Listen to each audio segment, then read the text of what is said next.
आपण पाहताय झी24 तास। एक महत्त्वाची बातमी येते। विधानसभेसंदर्भातली विधानसभा सध्या 10 मिनिटांसाठी तहकूब करण्यात आलेली आहे।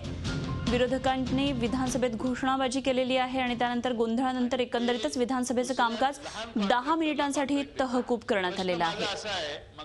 आरोपी मंत्र्यांवर चर्चेची विरोधकांची मागणी होती। स्थगन प्रस्तावाची मागणी पुन्हा एकदा फेटाळून लावण्यात आली आहे। त्यामुळे संतप्त झालेत विरोधक आणि विरोधकांनी जोरदार घोषणाबाजी केली। त्यामुळे विधानसभेचं कामकाज सध्या 10 मिनिटांसाठी तहकूब करण्यात आलेलं आहे आणि आता 10 मिनिटांच्या तहकुबानंतर पुन्हा एकदा विधानसभेचं कामकाज सुरू झालेलं आहे। त्याला बक्षिसे म्हणून काय राज्याचे मुख्यमंत्र्यांना राज्यमंत्रीपद दिले का अध्यक्ष महोदय, हा खरं प्रश्न पोहोचतो। अध्यक्ष महोदय, दुसरा यामध्ये जो मुद्दा महत्त्वाचा आहे अध्यक्ष महोदय, की याच्यामध्ये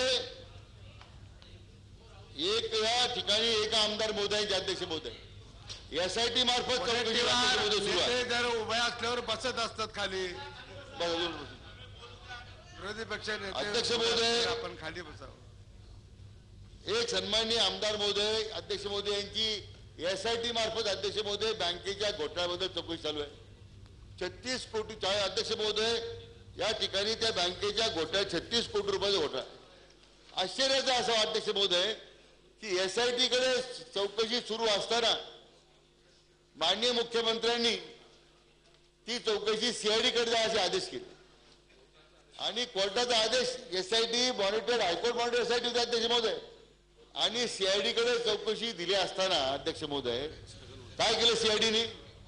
एकंदरीतच विधानसभेच्या कामकाजाबाबत आणखी सविस्तर माहिती जाणून घेऊया। आमचे प्रतिनिधी दीपक भातुसे सध्या आपल्या बरोबर आहेत। दीपक, कामकाजाला आता सुरुवात झालेली असले तरी 10 मिनिटांपूर्वी कामकाज थांबलेलं होतं, तहकूब करण्यात आलेलं होतं। मंत्र्यांवरच्या भ्रष्टाचाराच्या आरोपांवर चर्चा करावी अशी मागणी करण्यात आली होती। काय नेमकं झालेलं आहे? अनुभव प्रामुख्याने मंत्रिमंडळाचे नवीन मंत्री घेण्यात आलेले आहेत। जो नवीन विस्तार झाला काही दिवसांपूर्वी मंत्रिमंडळाचा, त्या विस्तारामध्ये 5 जे मंत्री आहेत त्यांच्यावरती विविध भ्रष्टाचाराचे घोटाळ्याचे आरोप आहेत, विविध गंभीर गुन्हे या मंत्र्यांविरोधात आहेत असा आरोप विरोधी पक्षनेत्यांनी विधानसभेत केला आहे। आता विरोधी पक्षनेते या संदर्भातच बोलत आहेत आणि या सगळ्या भ्रष्टाचार मंत्र्यांच्या भ्रष्टाचार प्रकरणी विरोधी पक्षातर्फे स्थगन मांडण्यात आला। अध्यक्षांनी हा स्थगन फेटाळला आणि विधानसभेचं कामकाज 10 मिनिटांसाठी तहकूब करण्यात आला। आता पुन्हा जेव्हा कामकाज सुरू झालंय तेव्हा आणखीन काही मंत्र्यांच्या भ्रष्टाचारासंदर्भात विरोधी पक्षनेते राधाकृष्ण विखे पाटील आता विधानसभेत बोलतायत आणि विरोधक या दिवसाचा जो प्रमुख मुद्दा होता की जे नव्याने मंत्रिमंडळात मंत्री समाविष्ट करण्यात आले त्यांच्यात विविध प्रकरणातले आरोप आहेत, त्यांच्या संदर्भात वाद आहेत, गुन्हे दाखल आहेत काही मंत्र्यांविरोधात, काही मंत्र्यांची सीआयडी मार्फत चौकशी सुरू आहे। हे सगळे प्रकरण आता विरोधी पक्षनेते या दिवसात बाहेर काढणार होता।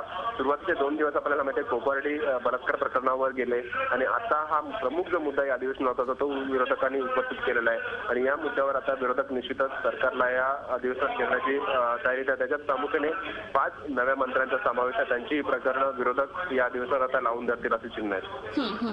धन्यवाद दीपक, दिलेल्या या माहितीबद्दल आणि अपडेट्स आपल्याकडून वेळोवेळी जाणून घेत राहू। दीपक भातुसे आमचे प्रतिनिधी आपल्याबरोबर होते आणि विधानसभेतून माहिती देत होते। मंत्र्यांवरच्या आरोपांवरून विरोधक आक्रमक झाले होते, त्यामुळे कामकाज 10 मिनिटांसाठी तहकूब करण्यात आलं होतं। मात्र आता कामकाजाला पुन्हा एकदा सुरुवात झालेली आहे। झी24 तास रहा एक पाऊल पुढे।